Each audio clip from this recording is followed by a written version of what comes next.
Kalau teman-teman pengen Fortuner tapi harganya masih di atas 200 juta atau bahkan 250 juta dan harganya mahal, kali ini gue bakal ngebahas sebuah Toyota Fortuner yang harganya di bawah 200 juta.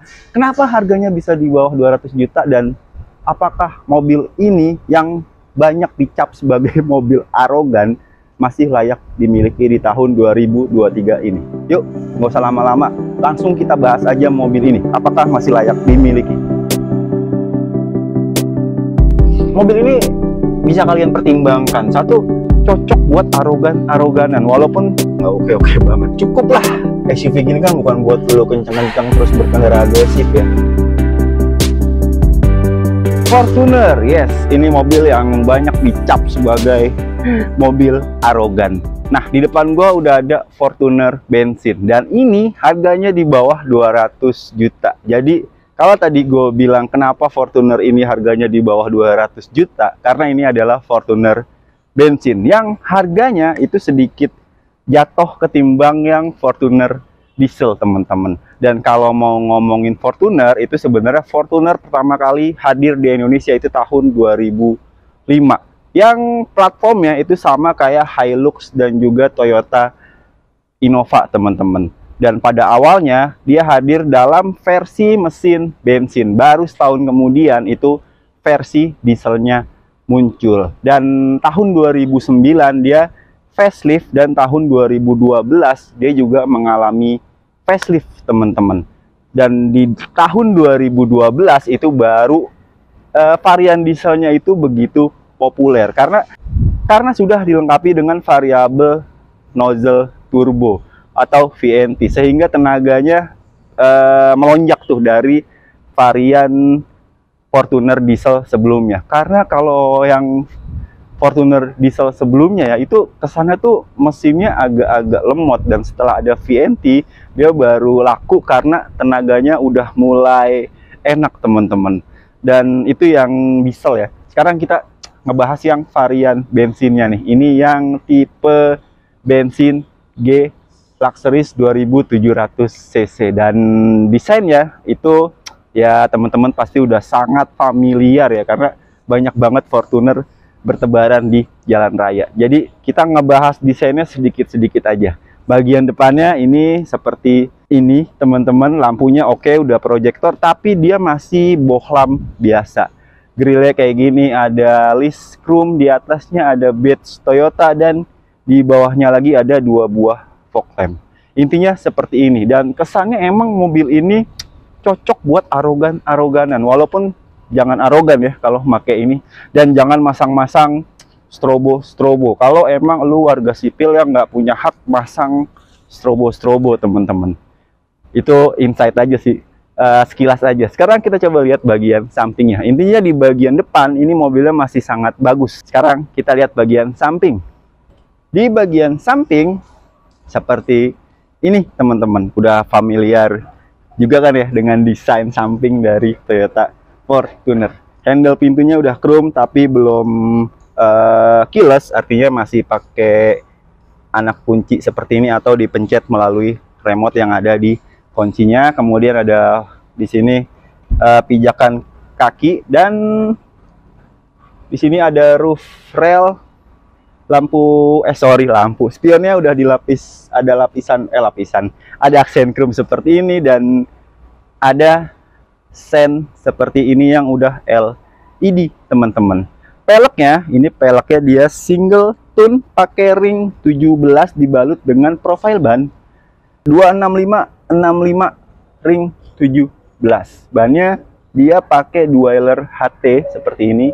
Bannya masih cukup bagus, dan ini sistem pengeremannya dia udah cakram di depan, udah ABS, EBD, tapi di belakangnya masih tromol biasa. Dan suspensinya dia commonly SUV zamannya dia, double wishbone, kemudian pakai coil spring. Di belakang juga sistem link gitu pakai coil spring, teman-teman.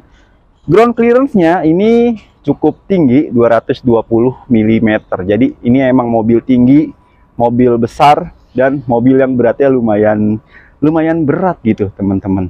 Nah, itu aja sih di bagian samping ya. Sekarang kita coba lihat bagian belakang. Yuk. bagian belakangnya juga ya udahlah ya, familiar sekali mobil ini, banyak banget bertebaran di jalan. Dia ada spoiler atau topi, kemudian ada lampu remnya juga di sini, Viper, badge Toyota, list chrome seperti ini yang memanjang sampai lampunya, dan lampunya oke, dia masih bohlam biasa, dan ada dua buah sensor parkir teman-teman. Itu aja sih di bagian belakang teman-teman. Sekarang kita coba lihat bagian bagasinya, yuk. Bagian bagasinya ini kalau third row-nya itu difungsikan, itu emang nggak bisa dibilang gede ya kapasitas bagasinya. Tapi kalau teman-teman ngerasa kurang dengan volume bagasinya, lo bisa ngelipet bagian kursi belakangnya ini, yang ini ngelipetnya mirip atau sama kayak Toyota Kijang Innova, agak sedikit merepotkan seperti ini. Tuh, butuh sedikit tenaga ekstra. Nah, seperti ini dicantolin ke hand grip bagian belakang. Dan kalau ini dilipat, itu otomatis volume bagasinya jadi lumayan gede nih buat naruh barang-barang, terutama kalau kita keluar kota. Ada apa aja sih di sini? Di sini ada kompartemen buat naruh-naruh dongkrak dan macam-macamnya. Di sini juga ada power outlet seperti ini. Sip. Itu bagian bagasinya. Sekarang kita coba lihat bagian eksteriornya. Yuk.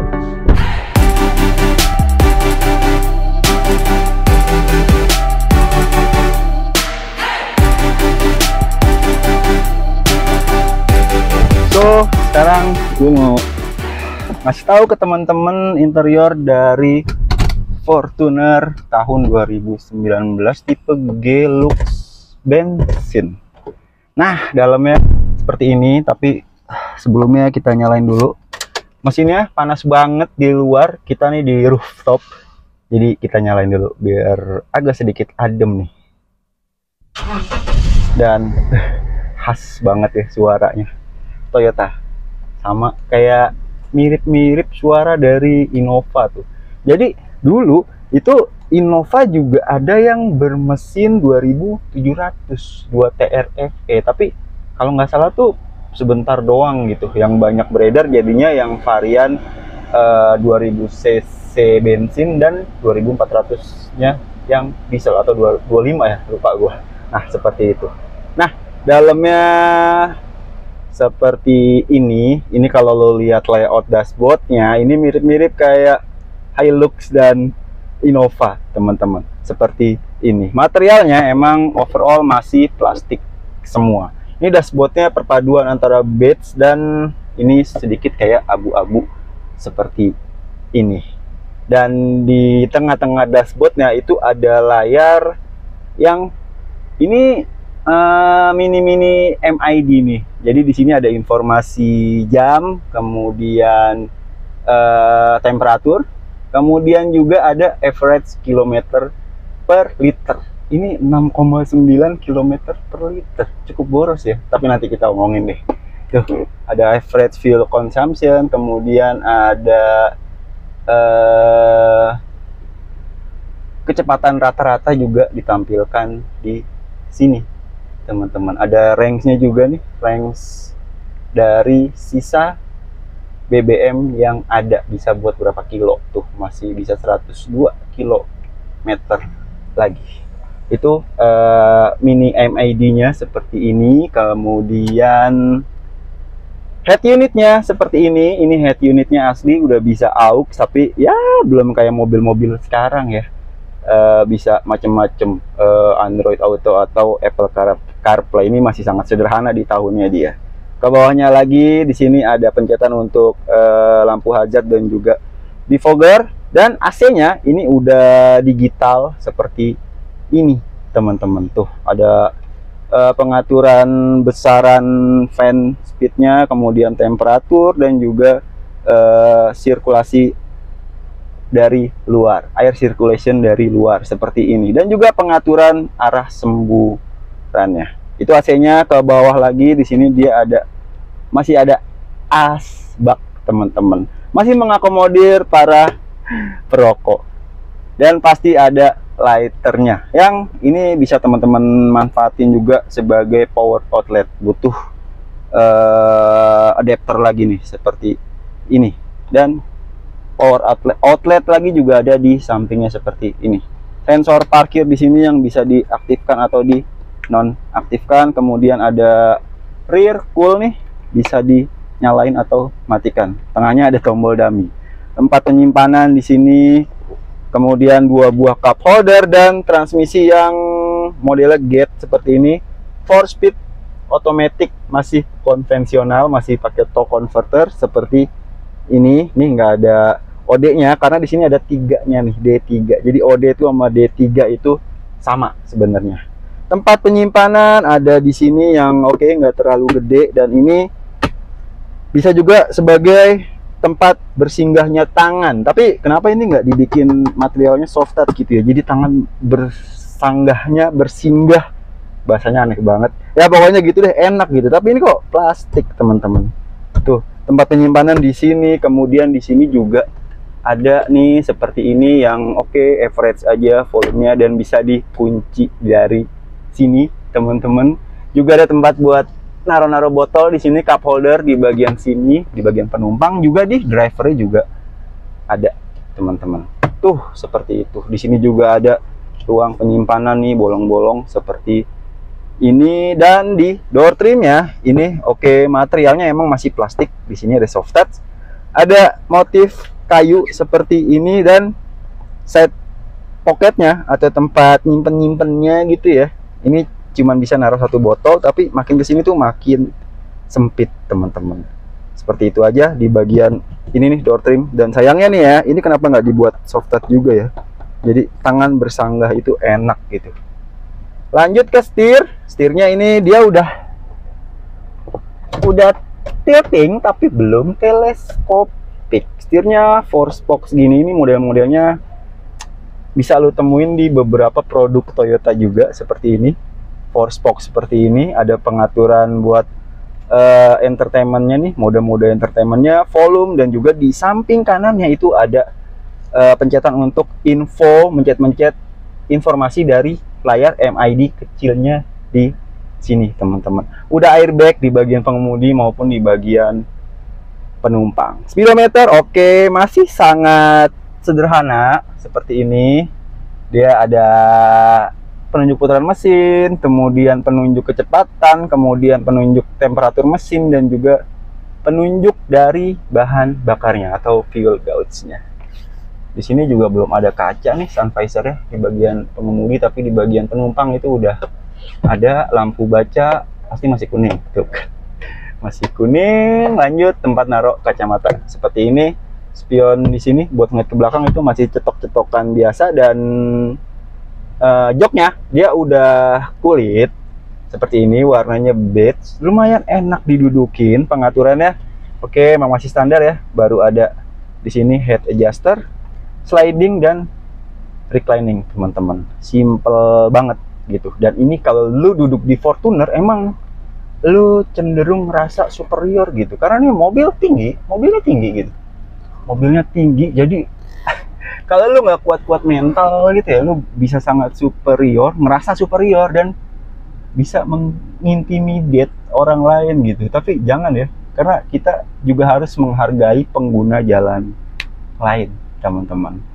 Nah, itu di bagian depan yang oke, emang masih sangat sederhana sekali ya di tahunnya dia. Tapi gue yakin kok ini sangat-sangat fungsional banget, teman-teman. Terutama buat teman-teman yang pengen punya mobil SUV tapi budgetnya pas-pasan, mungkin ini bisa jadi satu rekomendasi buat teman-teman. Satu, harganya itu bisa dibilang lebih murah daripada yang diesel. Ini buat teman-teman yang pengen Fortuner tapi budgetnya nggak cukup, mungkin varian bensinnya itu bisa jadi satu alternatif yang patut teman-teman pertimbangkan. Karena satu, mesinnya bandel, kemudian kapasitasnya banyak, bisa buat 1, 2, 3, 4, 5, 6, 7 orang, kemudian kemudian ground clearance setinggi, dan so pasti mesinnya Bander 2 TRFE. Nanti kita bahas mesinnya. Itu aja sih di bagian depan yang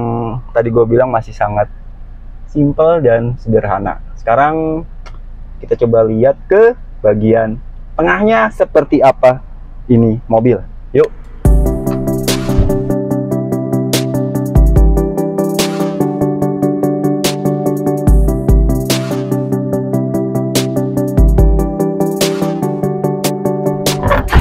So, gimana dengan bagian tengahnya? Nah, ini di depan udah setup kursi mengemudi gua, dan gua tingginya 181 cm dan ini ngepres. Tapi masih bisa dibilang cukup dan sedikit terbantu dengan adanya di sini coakan di kursi ini, teman-teman. Jadi agak ya oke, emang masih mentok tapi ya masih enak lah, teman-teman. Dan begini nih kursinya seperti ini, proporsinya 40-60 dan di sini ada hand restnya. Ini simple tapi berguna banget gitu kalau pergi jauh ya. Jadi tangan tuh ada sanggahannya seperti ini. Walaupun sayangnya emang di sini kenapa nggak ditambahin kayak cup holder. Kalau ada cup holder mungkin bisa nambah asik ya. Bisa nyender sambil di sini naruh kopi, nggak takut kopinya jatuh atau tumpah. Joknya sama kayak di depan nih, kulit beige seperti ini. Ada headrestnya 2 buah, di tengah nggak ada, sayang banget ya. Kalau kecelakaan ya udahlah ya, kelar loh. Tuh headrestnya adjustable, bisa tinggi rendah, dan ini kursinya juga lu bisa sliding, majuin atau mundurin. Tapi ini udah ngepres seperti ini, bisanya cuma dimajuin malah jadi sempit. Kalau dimundurin ini mentoknya seperti ini, tapi lu bisa nge-recline sampai serebah mungkin, teman-teman. Tuh sampai segini recliningnya ya. Walaupun kalau lu reclining sampai segini agak nggak nyaman nih, jendolannya ini bikin sedikit ngeganggu bagian perut sebelah sini. Jadi kita normalin aja, bisa rebah cuman nggak begitu nyaman. Kalau masih segini mungkin masih enak, teman-teman. Kisi-kisi AC 2 buah, kemudian di sini juga ada pengaturan besaran fan speednya nih sebelah sini. Kemudian door trimnya sama kayak di depan, bahannya seperti ini. Buat sandarannya juga kebagian yang material yang keras, dan untuk ruang akomodasi di sini juga cuman muat 1 botol, teman-teman.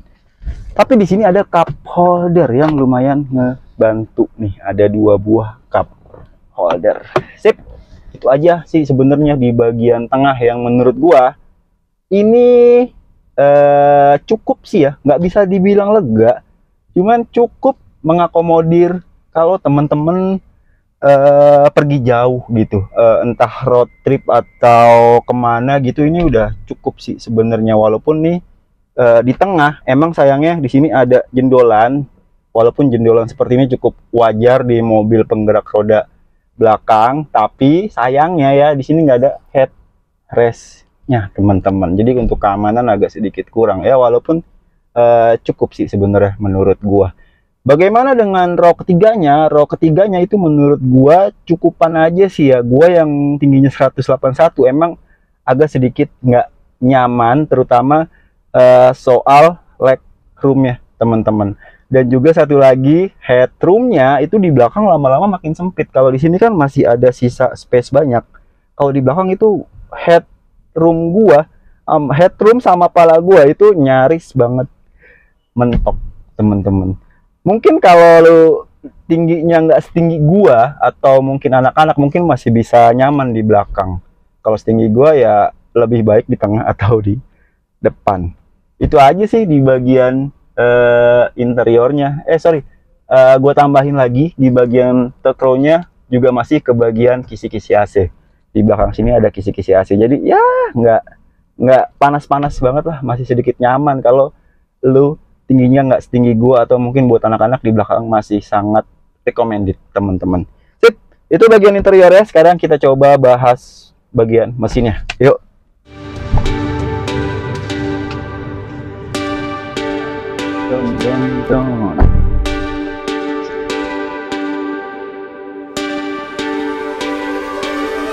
Nah, ini mesinnya dari si Fortuner bensin, punya kode 2TRFE.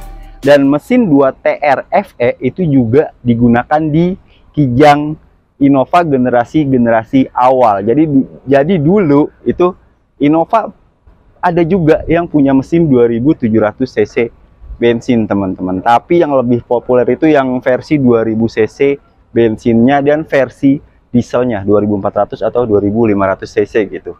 Dan di Fortuner itu mesinnya juga sama nih, 2TR FE. Dan mesin 2TR FE yang ada di Fortuner bensin itu punya tenaga sekitar 161 HP dan torsinya sekitar 241 atau 243 Newton meter gitu, di sekitaran itu pada saat barunya dia, teman-teman. Kalau sekarang kan seiring waktu ya, dan juga umurnya yang udah nggak muda lagi, mungkin nggak segitu lagi gitu.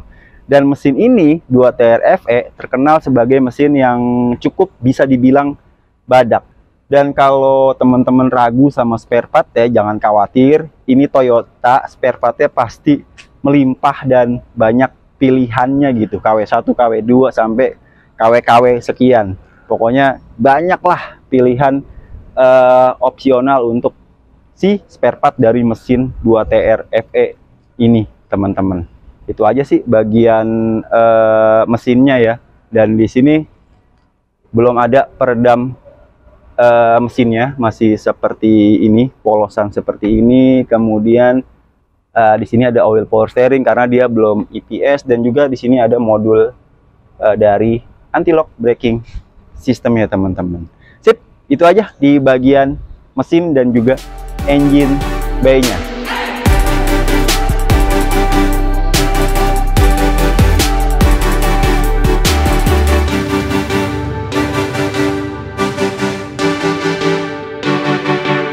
So, kesimpulannya adalah mobil ini dijual. Tadi gue udah muter-muter ngasih tahu ke teman-teman gimana eksteriornya, interiornya, dan mesinnya, dan sekarang sampai ke harga nih. Jadi mobil ini Land Cruiser, kok lupa sih, Toyota Fortuner tahun 2009 dijual dengan harga 168 juta, teman-teman. Dan ini spesial banget karena ini lumayan lengkap nih. Dia service record dan buku manualnya juga masih ada, dan buku servisnya juga masih ada. Dan kilometer ya, ini terhitung bisa dibilang low KM nih, masih 109.000, teman-teman. Jadi untuk ukuran mobil tahun 2009 itu masih bisa dibilang ini low KM gitu, dan kondisinya emang masih oke, teman-teman. Dan kalau teman-teman minat bisa hubungin nomor di bawah ini, dan jangan lupa nih di follow IG ini, teman-teman. Dan thank you to Kamandanu Autocar atau Garasi Om Komar udah minjemin kita mobil.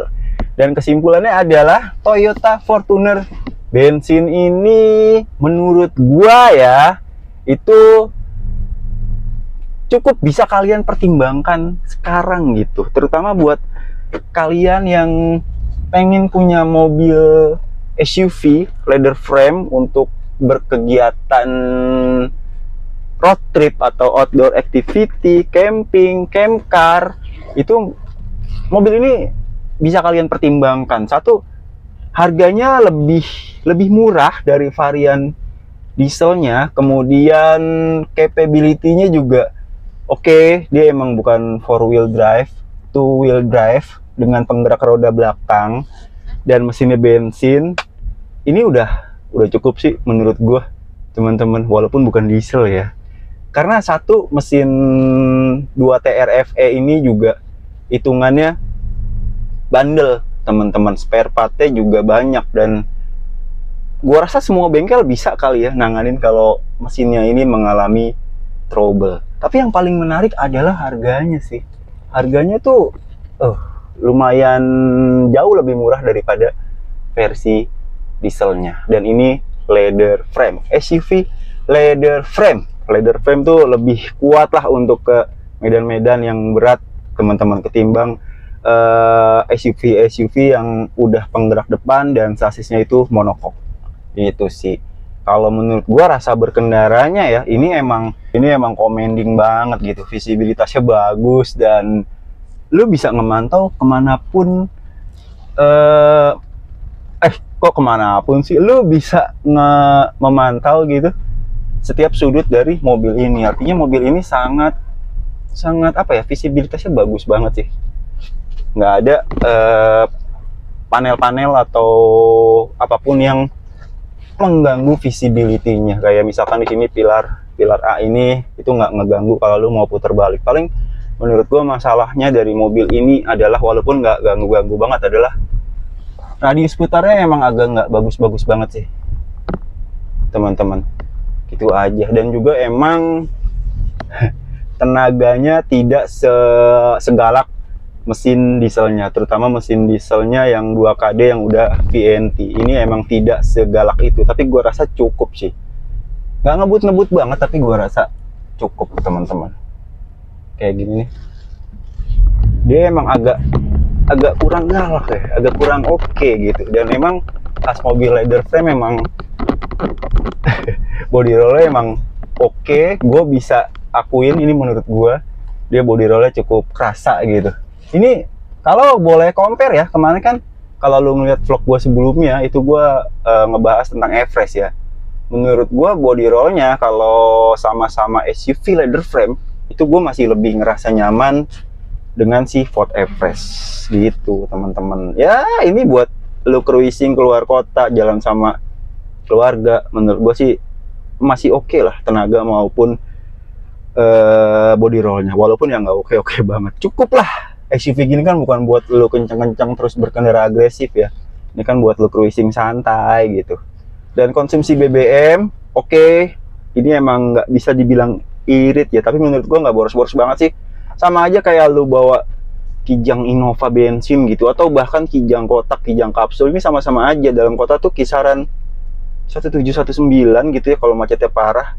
Kalau keluar kota, kalau kaki lu sekolah itu bahkan bisa lebih dari 111 teman-teman, 112 atau 113, depend on kaki lu nginjek gas dan kesehatan dari mobilnya. Tapi kalau gua pribadi ya, menurut gue sih nggak boros-boros banget ya. Kalau lu makanya weekday jalan sama keluarga gitu rame-rame, ya nggak boros-boros banget sih, ketimbang lu naik angkutan umum itu kan satu orang udah berapa gitu kalau naik bis, naik pesawat atau naik kereta. Overall gua sangat merekomendasikan Fortuner bensin nih, karena mengingat harga Fortuner diesel udah naik gila-gilaan, udah mahal teman-teman. Itu aja sih vlog gua kali ini. Kalau teman-teman minat dengan mobil ini, jangan lupa hubungi nomor-nomor di bawah ini, dan jangan lupa juga di follow Instagram di bawah ini. Sip, sampai ketemu di vlog berikutnya. Kalau ada teman-teman yang mungkin lebih tahu tentang Fortuner bensin dan mau berbagi pengalamannya, bisa komentar di kolom komentar. Dan kalau ada yang menambahkan informasi yang sekiranya kurang dari gua, bisa juga diisi di kolom komentar. Sip, sampai ketemu di vlog berikutnya. Assalamualaikum warahmatullahi wabarakatuh. See you.